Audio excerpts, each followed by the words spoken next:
Hello. Trying to get the volumes right. Do you not mind me? Maybe do. Maybe you should mind.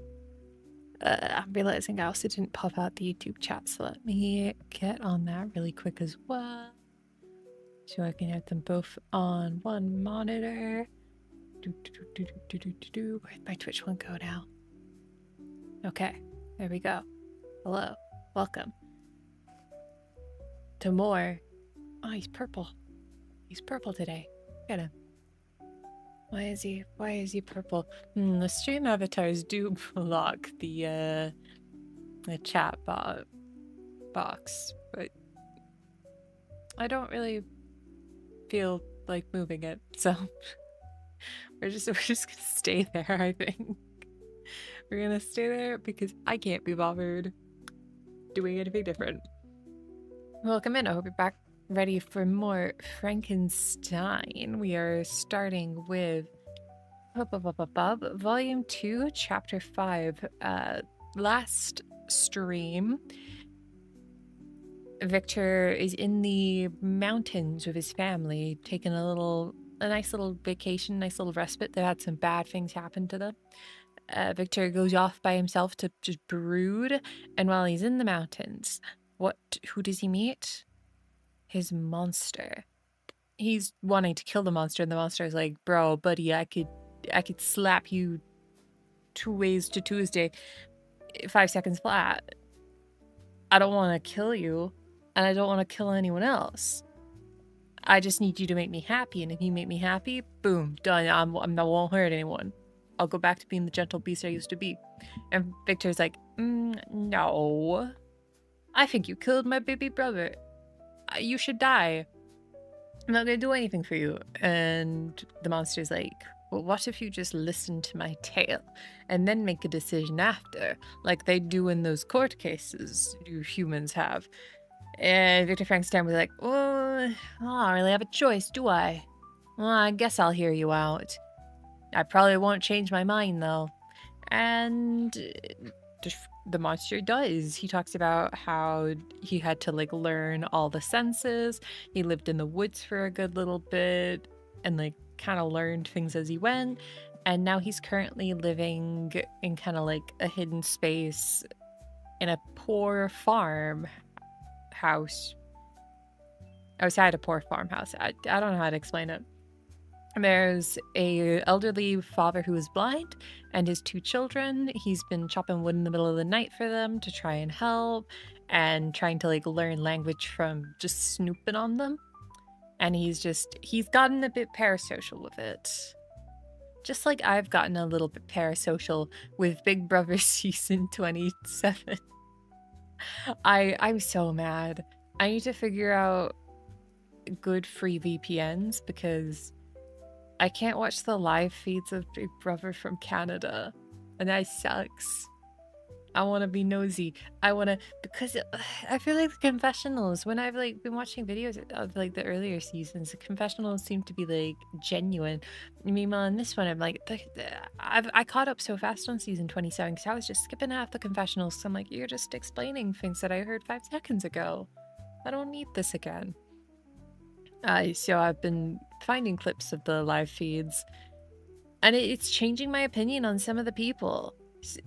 Some of the people I was like, I really didn't like Jimmy, and he's kind of coming around to me in the live feeds, but it's very obvious that he's trying to get viral moments on the show, so it's still a bit like, eh, I don't like you. Ava, though, when she came out, sorry, you do have to sit for the Big Buff 27 discussion before we get into it. When she was introduced and it was like, yeah, I'm an aura reader and painter in New York, I rolled my eyes. I was like, oh, you're gonna be so annoying in the house. Favorite person in that house right now. By a long shot. She's so entertaining. And so just... She's being sneaky, but she's a vibe. She's like a chill sneaky. Ugh, what a segue. I know. I had to get it in somehow. I had to get it in somehow. I left you guys last night saying, oh my god, wait, there's a season of Big Brother happening right now. I can go catch up. So what? It's been 9 40-minute episodes. And I locked in. I locked in because I work from home and I caught up on all 9 episodes. I apparently yearned for reality TV again. Don't mind you, Revy, you're just stealing some brain cells? What the heck? And hello, Baconator as well. Welcome in anyone I haven't said hello to. I got very distracted. Also on YouTube side, hello, your gnome and Jan. I don't like people hunting for viral moments. You're cooked. I think most streamers are cooked. See, I don't like Jimmy for like trying to farm viral moments because he's just like stealing stuff from like Drag Race and things. It's like so corny and so cringe, and I'm like, because I like Northern Lion. And Northern Lion, sometimes you can tell when he's about to clip farm, because he'll lean back and he'll give like such a smirk when he thinks he's just got a clip in. I like that. How Jimmy's going about it, I don't know. Also, he's being weird with it, I don't know. But what I do know is we have to start reading soon. And we're going to be getting into chapter 5 as soon as I fix my posture. This is the 1818 text. It has like volumes 1, 2, and 3 in it. If you are reading along with a different version of the book, then the pages in the chapters likely will not align. But I'm sure we can figure this out together. And then also, secondly, because I sometimes forget to say this, a little asterisk warning. I'm not a professional reader. There are a lot of words I don't know. If I stumble over a word or pronounce it wrong, that is just my ignorance, and I do apologize. I will try my best, but this is a one-take spectacular. Okay. Chapter 5. I now hasten... By the way, this is all still Frankenstein. I am going to just use my Robert Walton narrator voice, just because I've got a good couple chapters of purely Frankenstein voice, and I don't think I can keep that one up. I now hasten to the more moving part of my story. I shall relate events that have impressed me with feelings which, from what I was, have made me what I am. Spring advanced rapidly, the weather became fine, and the skies cloudless. It surprised me that what before was desert and gloomy should now bloom with the most beautiful flowers in verdure. My senses were gratified and refreshed by 1,000 scents of delight and 1,000 sights of beauty. It was on one of these days, when my cottagers periodically rested from labor. The old man played on his guitar, and the children listened to him. I observed that the countenance of Felix was melancholy beyond expression. He sighed frequently, and once his father paused in his music, and I conjectured by his manner that he inquired the cause of his son's sorrow. Felix replied in a cheerful accent, and the old man was recommending his music when someone tapped on the door. It was a lady on horseback, accompanied by a countryman as a guide. The lady was dressed in a dark suit, and covered by a thick black veil. Agatha asked a question, to which the stranger only replied by pronouncing, in a sweet accent, the name of Felix. Her voice was musical, but unlike that of either of my friends. On hearing this word, Felix came up hastily to the lady, who, when she saw him, threw up her veil, and I beheld a countenance of angelic beauty and expression. Her hair of a shining raven black and curiously braided. Her eyes were dark, but gentle, although animated. Her features of a regular proportion, and her complexion wondrously fair, each cheek tinged with a lovely pink.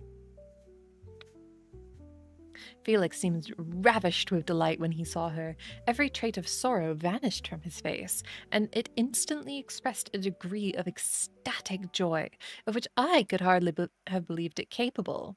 His eyes sparkled, and his cheeks flushed with pleasure, and at the moment I thought him as beautiful as the stranger.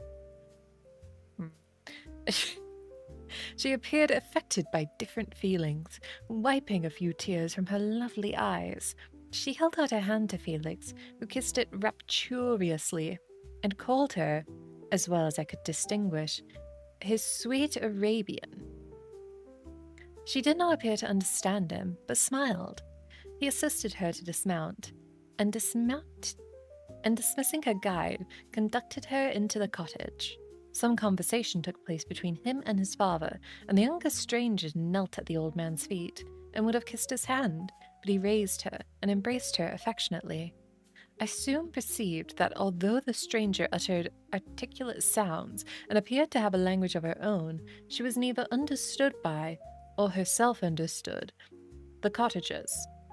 They made many signs which I did not comprehend, but I saw that her presence diffused gladness throughout the cottage, dispelling their sorrow as the sun dissipates the morning mist.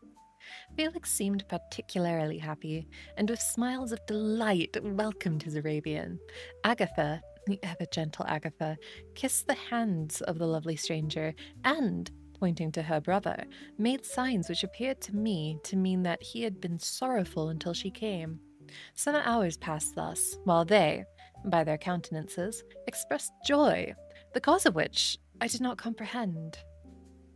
Presently I found, by the frequent reoccurrence of one sound which the stranger repeated after them, that she was endeavouring to learn their language, and the idea instantly occurred to me that I should make use of the same instructions to the same end. The stranger learned about 20 words on the first lesson. Most of them were indeed those which I had understood before, but I profited by the others. As night came on, Agatha and the Arabian retired early. When they separated, Felix kissed the hand of the stranger and said, "Good night, sweet Safi." He sat up much longer, conversing with his father, and, by frequent repetition of her name, I conjectured that their lovely guest was the subject of their conversation. I ardently desired to understand them, and bent every faculty towards that purpose, but found it utterly impossible. The next morning Felix went out on his work, and after the usual occupations of Agatha were finished, the Arabian sat at the feet of the old man, and, taking his guitar, played a few airs so entrancingly beautiful that they at once drew tears of sorrow and delight from my eyes. She sang, and her voice flowed in a rich cadence, swelling or dying away, like a nightingale of the wood. When she had finished, she gave her guitar to Agatha, who at first declined it. She played a simple air, and her voice accompanied it in the sweet accents, but unlike the wondrous strain of the stranger. The old man appeared enraptured, and said some words which Agatha endeavoured to explain to Safi, and by which he appeared to wish to express that she bestowed on him the greatest delight by her music. The days now passed as peacefully as before, with the sole alteration that joy had taken the place of sadness in the countenance of my friends. Safi was always gay and happy. She and I improved rapidly in the knowledge of language, so that in 2 months I began to comprehend most of the words uttered by my protectors. In the meanwhile, also, the black ground was covered with herbage, and the green banks interspersed with innumerable flowers, sweet to the scent and the eyes. Stars of pale radiance among the moonlit woods. The sun became warmer, and the nights clear and balmy. And my nocturnal rambles were an extreme pleasure to me, although they were considerably shortened by the late setting and early rising of the sun, for I never ventured abroad during daylight, fearful of the meeting with the same treatment that I had formerly endured in the first village that I had entered. My days were spent in close attention, that I might more speedily master the language, and I may boast that I improved more rapidly than the Arabian, who understood very little and conversed in broken accents, whilst I comprehended and could imitate almost every word that was spoken. Take a quick drink. Also, I think I need to turn off the alerts. I forgot to do that, sorry.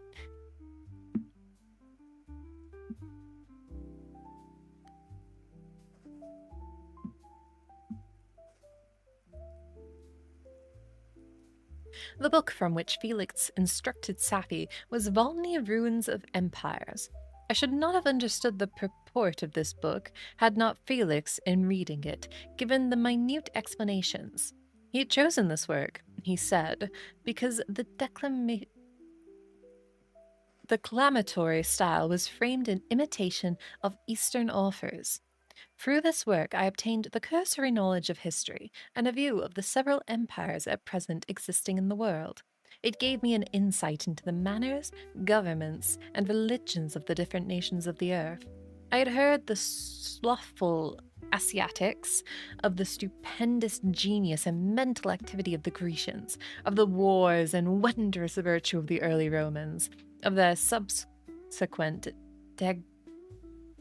degeneration, of the decline of that mighty empire, of chivalry, Christianity, and kings.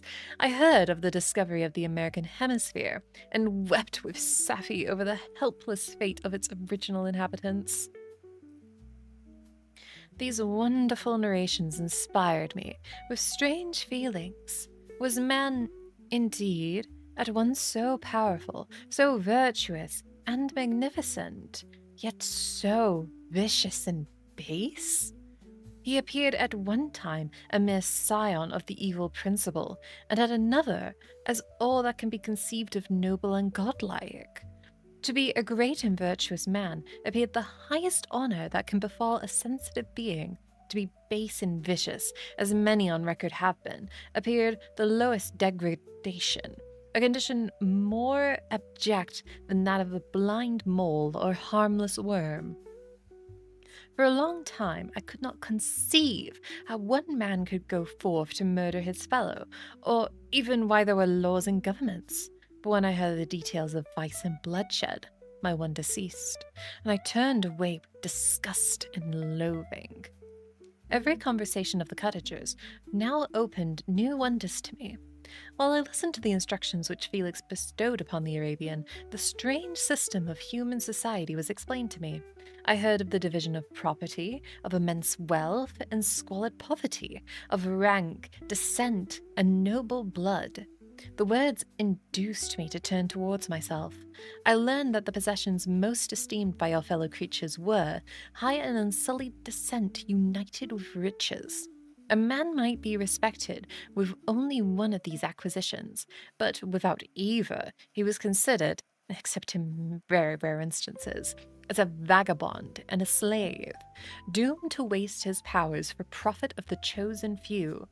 And what was I? Of my creation and creator, I was absolutely ignorant, but I knew that I possessed no money, no friends, no kind of property. I was, besides, endowed with a figure hideously deformed and loathsome. I was not even sure of the same nature as man.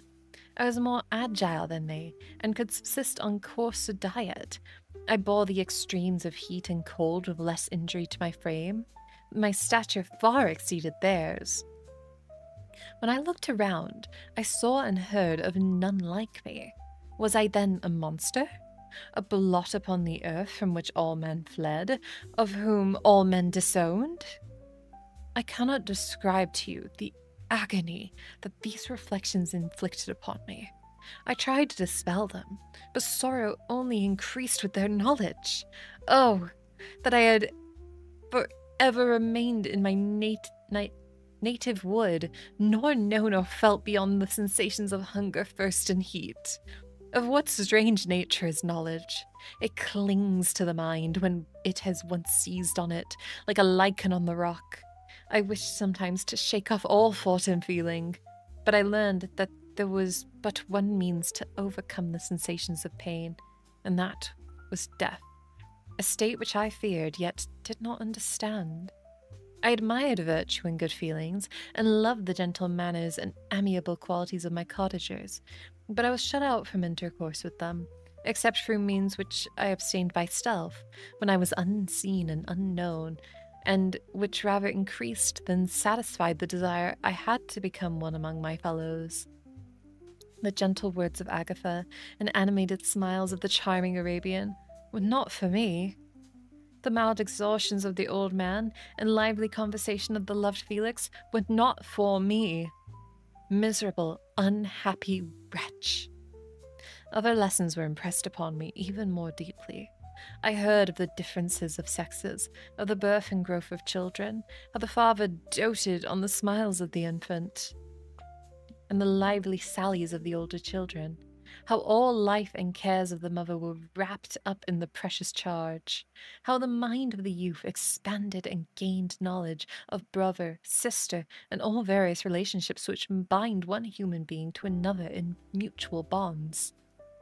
But where were my friends and relations? No father had watched my infant days, no mother had blessed me with smiles and caresses, or, if they had, all my past life was now a blot, a blind vacancy in which I distinguished nothing. From my earliest remembrance, I had been as I then was, in height and proportion. I had never yet seen a being resembling me, or who claimed any intercourse with me. What was I? The question again recurred, to be answered only with groans. I will soon explain to what those feelings tended, but allow me now to return to the cottagers, whose story excited me in such various feelings of indignation, delight, and wonder, but which all terminated in additional love and reverence for my protectors. For so I loved, in an innocent, half-painful self-deceit, to call them. And that was the end of chapter 6. Oof.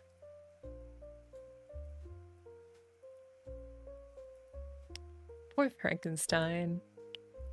Man, I kind of forgot over the past week how sad this guy's life is. And how much his dad, Victor, sucks. Also, thank you so much for the follow. I think that happened shortly after I started reading, but thank you. I'm gonna quickly take a drink. I don't have too much to say about this. I'm really curious on why this poor family of cottagers has, like, a visitor from another country. I'm curious if that will ever get explained, because right now, she really seems like a plot device to have Frankenstein learn English some way, with them, the cottagers, teaching her and then him learning through it. Honestly, no wonder he's using big words and talking so eloquently, because the fact that he learned English so fast, not even being directly taught, just inferring from listening to other people, I guess that's like what children do, though.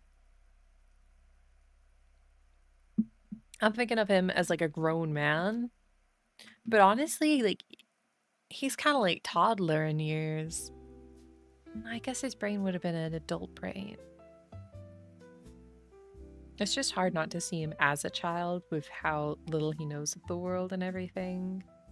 He was just born yesterday. Be so nice. Okay. I'm gonna just stretch out my jaw a little bit, take another drink, and we'll head into Volume 2, Chapter 6.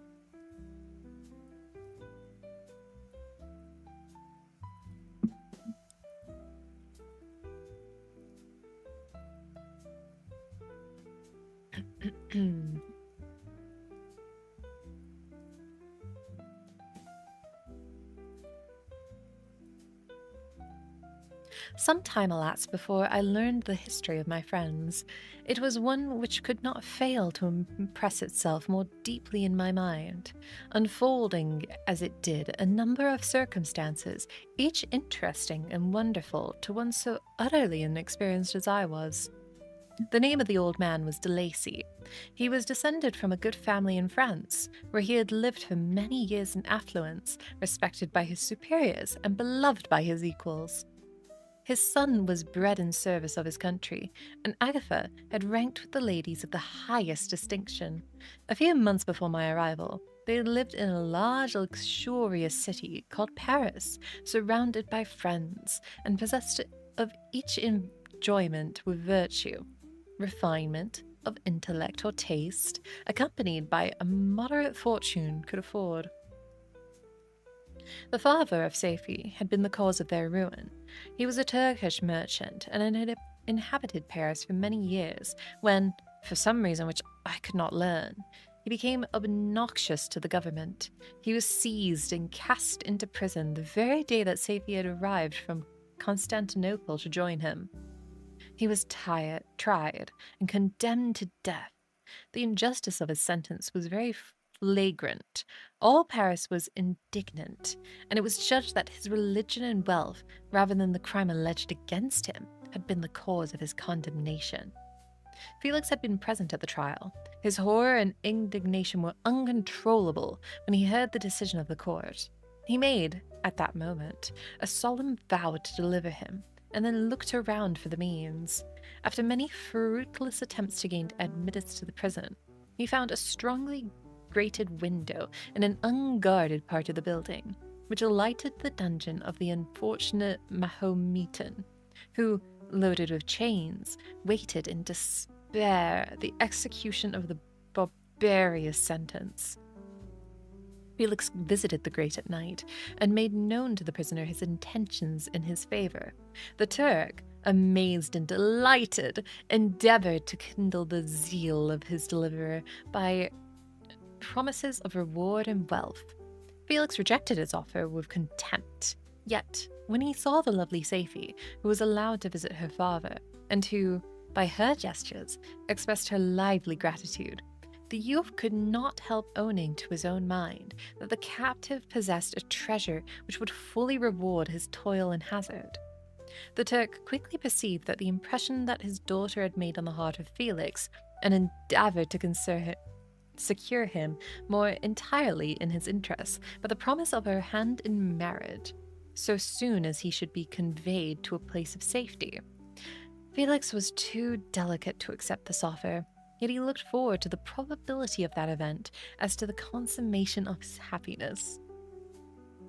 During the ensuing days, while the preparations were going forward for the escape of the merchant, the zeal of Felix was warmed by several letters that he had received from this lovely girl, who found a means to express her thoughts in the language of her lover, by the aid of an old man, a servant of her father's, who understood French.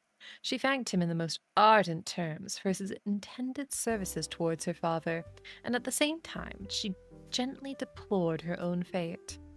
I have copies of these letters, for I found means, during my residence in the hovel, to procure the implements of writing, and the letters were often in the hands of Felix or Agatha. Before I depart, I will give them to you.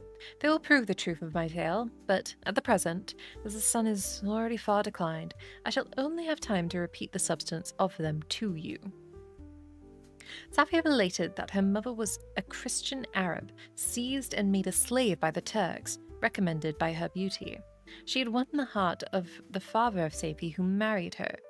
The young girl spoke in high and enthusiastic terms of her mother, who, born in freedom, spurned the bondage of which she was now reduced. She instructed her daughter in the tenets of her religion, and taught her to aspire to the higher powers of intellect, and an independence of spirit forbidden to the female followers of Muhammad. The lady died, but her lessons were indelibly impressed on the mind of Safi, who, sickened at the prospect of again returning to Asia, and then being immured within the walls of a harem, allowed only to occupy herself with puerile amusements, ill-suited to the temper of her soul, now accustomed to grand ideas and a noble emulation for virtue. The prospect of marrying a Christian and remaining in a country where women were allowed to take a rank in society was enchanting to her. The day for the execution of the Turk was fixed, but on the night previous to it, he had quitted prison and before morning was distant many leagues from Paris. Felix had procured passports in the name of his father, sister, and himself. He had previously communicated his plan with the former, who aided the deceit by quitting his house under the pretense of a journey and concealed himself with his daughter in an obscure part of Paris. Felix conducted the fugitives through France to Lyons and across Mont-Cenis to Leghorn, where the merchant had decided to wait a favourable opportunity of passing into some part of the Turkish domains. Safa resolved to remain with her father until the moment of his departure, before which time the Turk renewed his promise that she should be united to his deliverer, and Felix remained with them in expectation of that event. And in the meantime, he enjoyed the society of the Arabian, who exhibited towards him the simplest and tenderest affection. They conversed with one another through the means of an interpreter, and sometimes with the interpretation of looks, and Safi sang to him the divine airs of her native country. The Turk allowed this intimacy to take place, and encouraged the hopes of the youthful lovers, while in his heart he had formed far other plans. He loathed the idea that his daughter should be united to a Christian, but he feared the resentment of Felix if he should appear lukewarm, for he knew that he was still in the power of his deliverer. If he should choose to betray him to the Italian state which they inhabited. He revolved 1,000 plans by which he should be enabled to prolong the deceit until it might no longer be necessary, and secretly take his daughter with him when he departed. His plans were greatly facilitated by the news which arrived from Paris.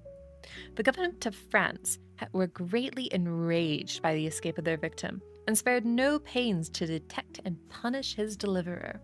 The plot of Felix was quickly discovered, and De Lacy and Agatha were thrown into prison. The news reached Felix and roused him from his dream of pleasure. His blind and aged father and his gentle sister lay in a noisome dungeon, while he enjoyed the free air and the society of her whom he loved. The idea was torture to him.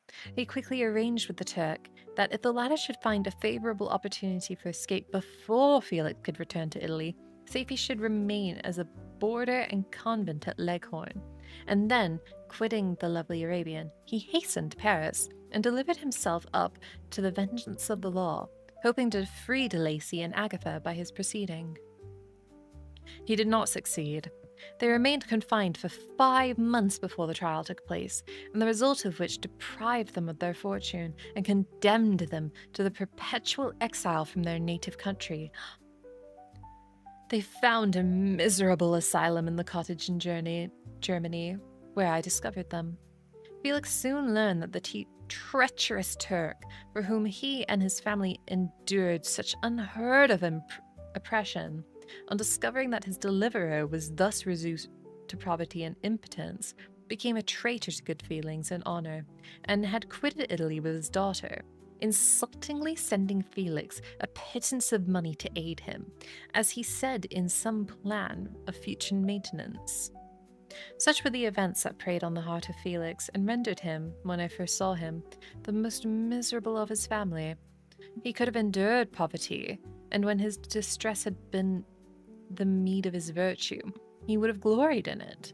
But the ingratitude of the Turk, and the loss of his beloved Safi, were misfortunes more bitter and irreparable. The arrival of the Arabian now infused new life into his soul. When the news reached Leghorn that Felix was deprived of his wealth and rank, the merchant commanded his daughter to think no more of her lover, but to prepare to return to him in her native country. The generous nature of Safi was outraged by this command, and she attempted to expostulate with her father, but he left her angrily, reiterating his tyrannical mandate. A few days after, the Turks entered his daughter's apartment and told her hastily that he had reason to believe that his residence at Leghorn had been divulged and that he should speedily be delivered upon the French government. He had consequently hired a vessel to convey him to Constantinople, for which city he should sail in a few hours. He intended to leave his daughter under the care of a confidential servant to follow at her leisure with the greater part of his property, which had not yet arrived at Leghorn. When alone, Safie resolved in her own mind the plan of conduct that it would become her to pursue in this emergency. A resident in Turkey was abhorrent to her.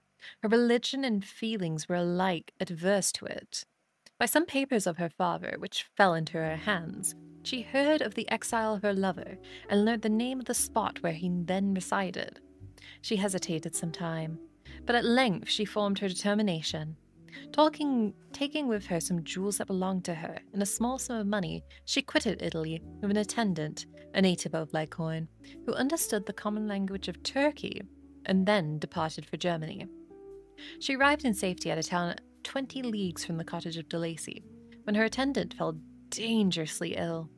Safie nursed her with the most devoted affection, but the poor girl died, and the Arabian was left alone, unacquainted with the language of the country and utterly ignorant of the customs of the world. She fell, however, into good hands. The Italian had mentioned the name of the spot which they were bound, and, after her death, the woman of the house they had lived in took care that Safie should arrive in the safety of the cottage of her lover. That was the end of chapter 6. I am stumbling over my words. I do apologize. That was a stumble fest of a chapter. I don't know what happened there. Oh, what happened there for some reason? I became incapable of saying a single sentence correctly. It's okay though. We grow and we improve. Rapidly. Maybe tenfold. I don't know. Okay. I might hiccup, so a warning there. And hi, Redwire! Welcome in! It was wonderful, thank you. Let me get a quick shout out in for the raid. What? There you go. I hope you had a good time with D&D, Redwire. Welcome in. Oh, look at everyone bouncing around, getting flung off the screen. You're just in time for Volume 2, Chapter 7. Welcome in. My name is Ari. We're reading Frankenstein today. It's like an ASMR stream, except I don't know how to do ASMR or what ASMR is, so I'm just reading a book in the Just Chatting channel. Maybe if I learn ASMR, I can put myself into the ASMR category and make millions. Except I think people prefer like actual triggers instead of someone just reading a book with mild success. I don't know. How goes Frankel the clandestine? He's we're learning about the monster's time being alive. He's kind of depressed. We just learned about the people whose house he's kind of hoveled outside of, and how they used to be rich but became poor after they helped a Turkish merchant escape prison. And I think Frankenstein's gonna go through it in this next chapter. I don't have proof, but I'm just guessing. Frankenstein ASMR, sad man reanimated. Oh, okay. Let me take a drink, stretch out my jaw, so hopefully I'm not stumbling as much. And then we'll get back to it. So I'm just gonna quickly be quiet for a second.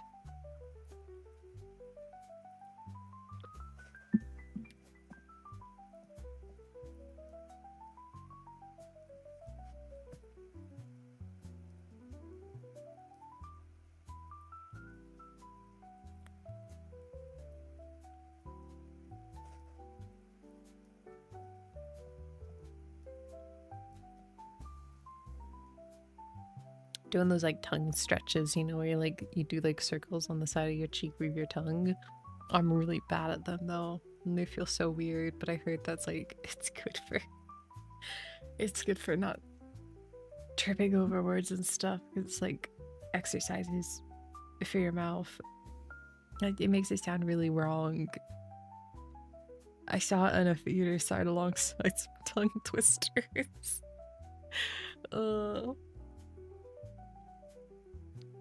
Okay. Volume 2, Chapter 7.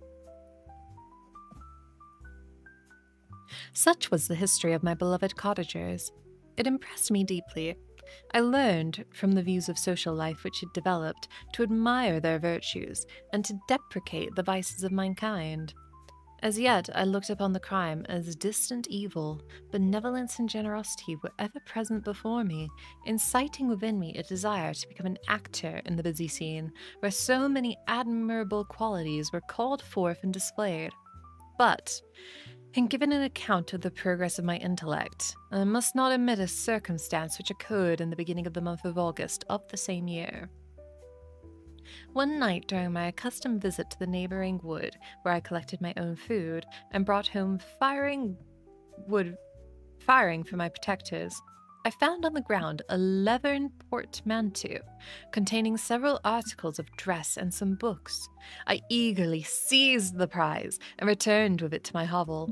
But fortunately, the books were written in the language of the elements, of which I had acquired at the cottage, and consisted of the Paradise Lost, a volume of Plutarch's Lives, and the Sorrows of Werther. The possessions of these treasures gave me extreme delight. I now continually studied and exercised my mind upon these histories, whilst my friends were employed in their ordinary occupations.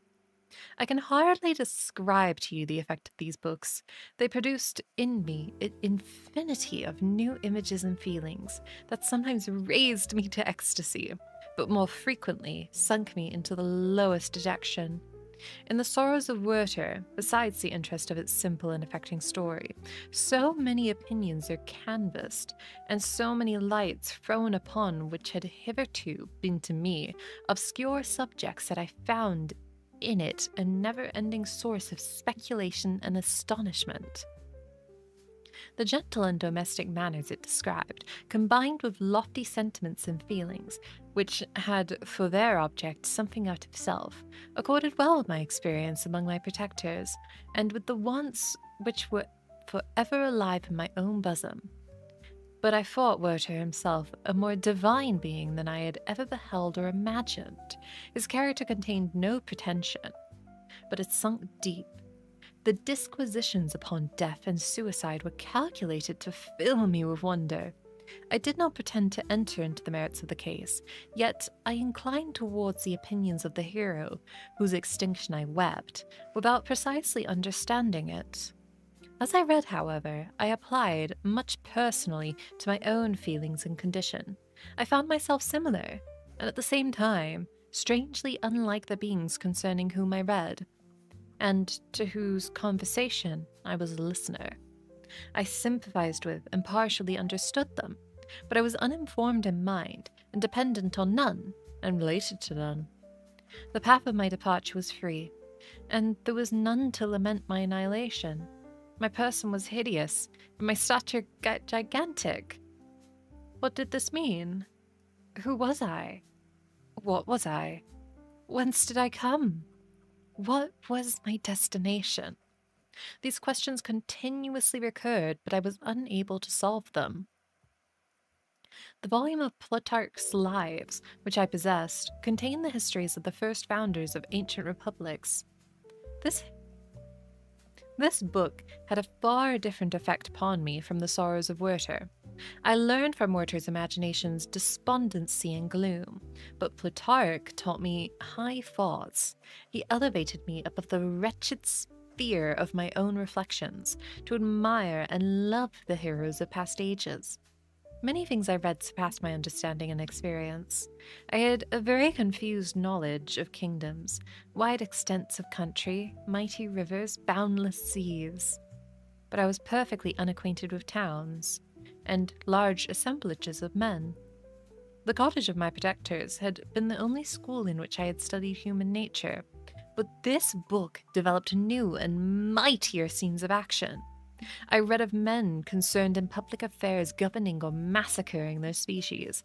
I felt the greatest ardor of virtue rise within me, and abhorrence for vice, as far as I understood the significance of those terms, relative as they were, as I applied them, to pleasure and pain alone. Induced by these feelings, I was of course led to admire peaceable lawgivers, Numa, Solon, and Lycurgus,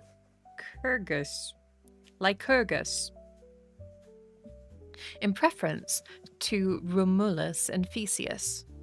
The patriarchal lives of my protectors caused these impressions to take a firm hold on my mind. Perhaps it was my first introduction to humanity, had been made by a young soldier, burning for glory and slaughter. I should have been endued with different sensations. But Paradise Lost excited different and far deeper emotions. I read it, as I had read the other volumes which had fallen into my hands, as a true history. It moved every feeling of wonder and awe, that the picture of an omnipotent God warring with his creatures was capable of exciting. I often referred to several situations, as a similarity struck me to my own. Like Adam, I was created apparently united by no link to any other being in existence, but his state was far different from mine in every other aspect. He had come forth from the hands of God, a perfect creature, happy and prosperous, guarded by the especial care of his Creator. He was allowed to converse with and acquired knowledge from beings of a superior nature. But I was wretched, helpless, and alone. Many times I considered Satan as the fitter emblem of my condition. For often, like him, when I viewed the bliss of my protectors, the bitter gall of envy rose within me. Another circumstance strengthened and confirmed these feelings. Soon after my arrival in the hovel, I discovered some papers in the pocket of the dress which I had taken from your laboratory. At first I had neglected them, but now I was able to decipher the characters in which they were written. I began to study them with diligence. It was your journal of 4 months that preceded my creation. You minutely described in these papers every step you took in the progress of your work. This history was mingled with accounts of domestic occurrences. You, doubtless, recollected these papers. Here they are. Everything is related in them which bears reference to my accursed origin. The whole detail of that series of disgusting circumstances which produced it is set in view. The minutest description of my odious and loathsome person is given, in language which painted your own horrors and rendered mine ineffaceable. I second as I read. "Hateful day when I received life," I exclaimed in agony. "Cursed Creator! Why did you form a monster so hideous that even you turned away from me in disgust? God in pity made a man beautiful and alluring, after his own image. But my form is a filthy type of yours, more horrid its very resemblance. Satan had his companions, fellow devils, to admire and encourage him, but I am solitary and detested." These were the reflections of my hours of despondency and solitude, but when I contemplated the virtues of the cottagers, their amiable and benevolent dispositions, I persuaded myself that when they should become acquainted with my admiration of their virtues, they would compassionate me, and overlook my personal deformity. Could they turn from their door one, however monstrous, who solicited their compassion and friendship? I resolved, at least, not to despair, but in every way to fit myself for an interview with them, which would decide my fate. I postponed this attempt for some months longer, for the importance attached to its success inspired me with a dread lest I should fail. Besides, I found that my understanding improved so much with every day's experience that I was unwilling to commence this undertaking until a few more months should have added to my wisdom. Quick drink break.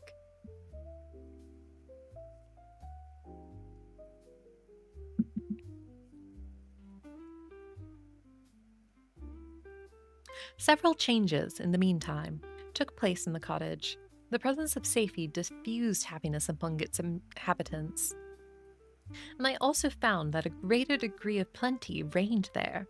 Felix and Agatha spent more time in amusement and conversation, and were assisted in their labors by servants. They did not appear rich, but they were contented and happy. Their feelings were serene and peaceful, while mine became every day more tumultuous.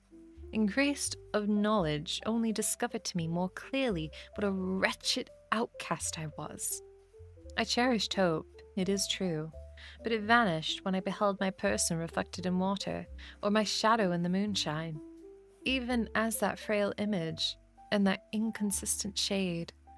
I endeavored to crush these fears and to fortify myself to the trial which in a few months I resolved to undergo, and sometimes I allowed my thoughts, unchecked by reason, to ramble in the fields of paradise, and dared to fancy amiable and lovely creatures sympathizing with my feelings and cheering in my gloom.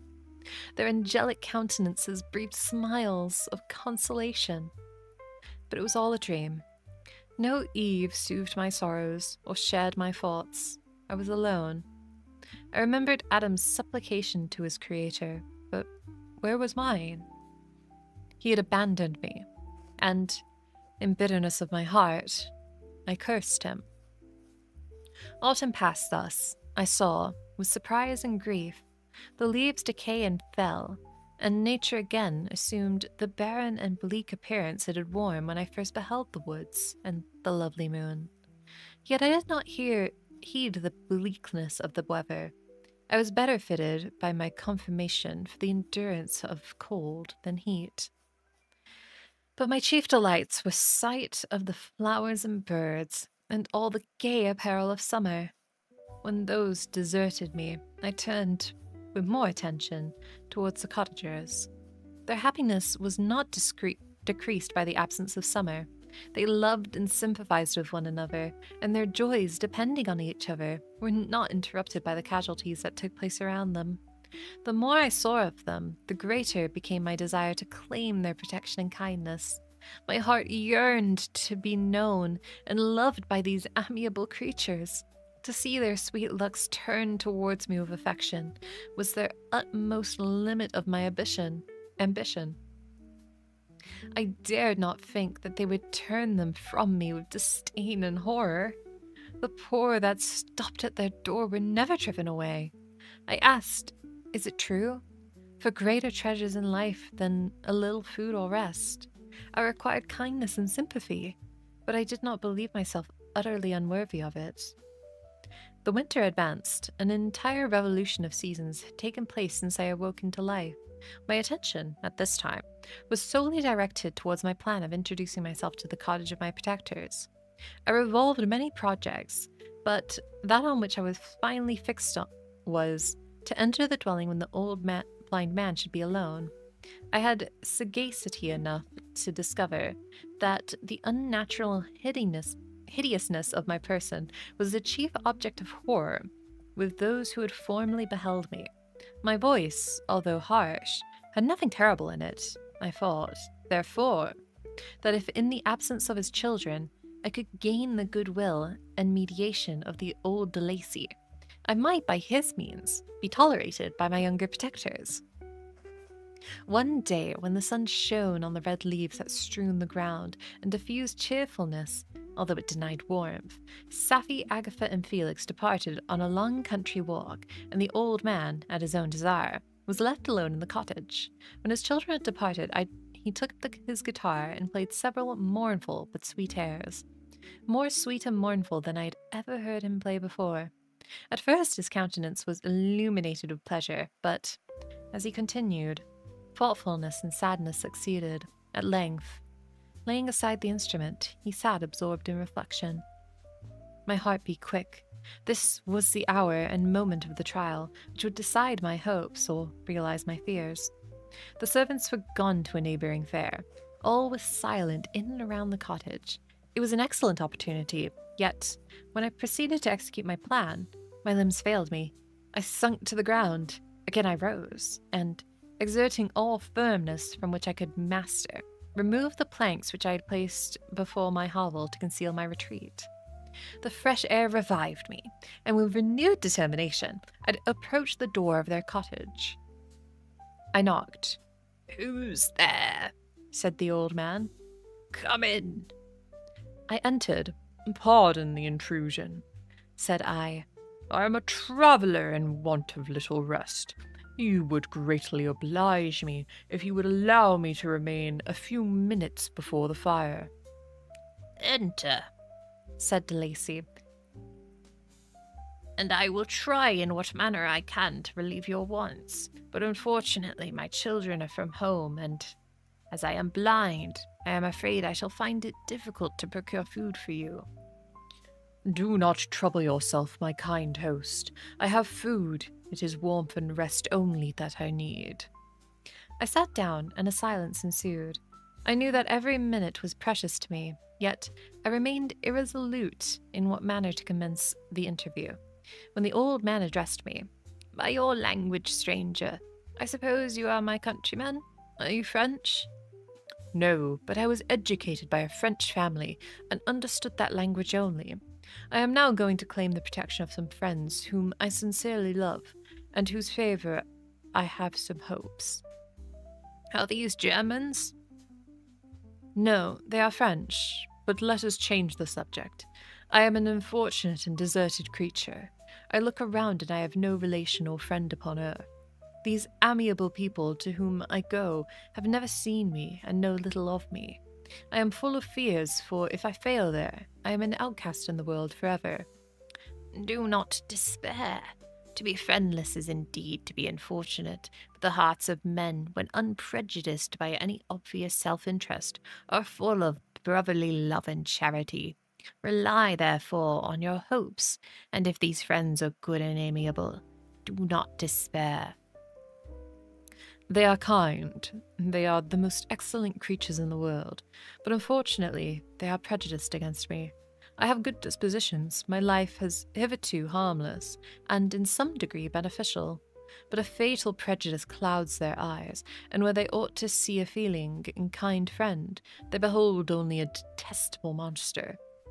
"That is indeed unfortunate, but if you are really blameless, can you not undeceive them?" "I am about to undertake the task, and it is on that account that I feel so many overwhelming terrors. I tenderly love these friends. I have, unknown to them, been for many months in the habits of daily kindness towards them, but they believe that I wish to injure them, and it is that prejudice which I wish to overcome." "Where do these friends reside?" "Near this spot." The old man paused and then continued. "If you will unreservedly confide to me the particulars of your tale, I may be of use in undeceiving them. I am blind and cannot indulge in your countenance, but there is something in your words which persuades me that you are sincere. I am poor and in exile, but you will afford me a true pleasure to be in any way serviceable to a human creature." "Excellent man, I thank you and accept your generous offer. You raise me from the dust by this kindness, and I trust that by your aid I shall not be driven from society in sympathy of your fellow creatures." "Heaven forbid, even if you really were a criminal, for that can only drive you to desperation and not instigate you to virtue. I am also unfortunate. I and my family have been condemned, although innocent. Judge, therefore, if I do not feel for your misfortunes." "How can I thank you, my best and only benefactor? From your lips first have I heard the voice of kindness directed towards me. I shall be forever grateful to your present humanity, assures me of success with those friends whom I am on the point of meeting." "May I know the names and residence of those friends?" I paused. This, I thought, was the moment of decision, which was to rob me of or bestow happiness on me forever. I struggled vainly for firmness sufficient to answer him, but the effort destroyed all my remaining strength. I sank onto the chair and sobbed aloud. At that moment, I heard the steps of my younger protectors. I had not a moment to lose, but seizing the hand of the old man, I cried, "Now is the time. Save and protect me. You and your family are the friends whom I seek. Do not you desert me in this hour of trial." "Great God!" exclaimed the old man. "Who are you?" At that instant, the cottage door was opened, and Felix, Safie, and Agatha entered. Who can describe the horror and consternation of beholding me?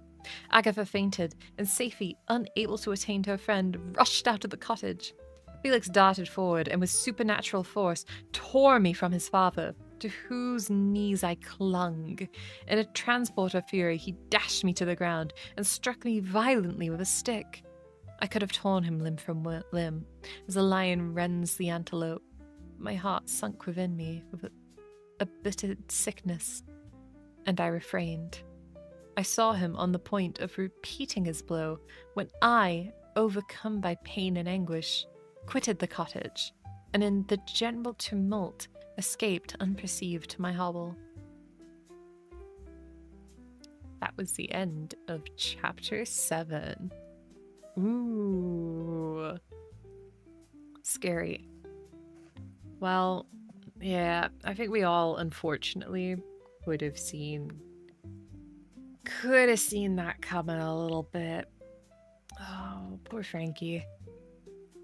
I'll call him Frankie because I feel like really bad calling him just Frankenstein's monster. I'm gonna call him Frankie. I think that's a good distinction because I'm like, that's just a poor guy. This is just a guy who wants like a homie. He wants a bro. He wants a friend. And everyone's treating him like dirt just because he's a bit ugly and scary and monstrous and inhuman looking. But I think you thought his name was Adam. He was comparing himself to Adam. Maybe he names himself Adam. I haven't gotten to the part where he names himself. He does. This is my first time getting this far in the book. I think when I was in university, I only read half of it. And because we didn't really have tests on the reading material, we just had to write essays. I just used the points from the first part of the book and didn't read the rest for some reason. Probably time, because I had a very loaded schedule. I was usually at school from like 6 a.m. for bio labs, and then I had to stay really late to get, because the school admitted me I think like 3 days after the semester started. So to get my required credits for that semester, yeah, my class choices were very unfavorable times, and my schedule was so busy. I think I had like 5 courses. Google says no, the monster had no name. Okay, that's what I thought. I'm gonna call him Frankie. That seems fun. I think he'd appreciate it. I think this monster from 1818, I think he'd appreciate being called Frankie. Alright, usually I can go between like an hour and an hour and a half. I think we're gonna end it at this hour mark because I'm stumbling a little bit. I'm off my game today. My reading skills matched. They're not unmatched today. They're just matched. So I think we're gonna go find someone to raid into, but we'll be back on Friday. I accidentally unmuted the site. We'll be back Friday. No, not Friday. I keep saying Friday. It's not Friday. Saturday morning at 9:30 a.m. PST. We're gonna have more Devil May Cry.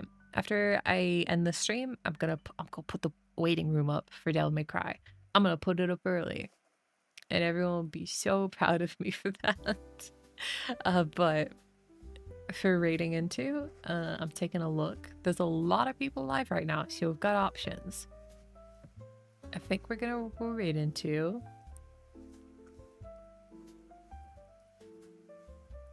I've got. Oh, I don't know. Plum is playing Uma Musume. I don't play Uma Musume, but I'm a Bakushin enjoyer. So we're gonna go right into her. And yeah, I will see you either next Wednesday for more Frankenstein or next stream you come in, I guess. But yeah, I'll see you when I see you. But for now, get out of my house. Library's closed, book club's over. You gotta go. Don't have to go home. You cannot stay here. Peace out. Bye.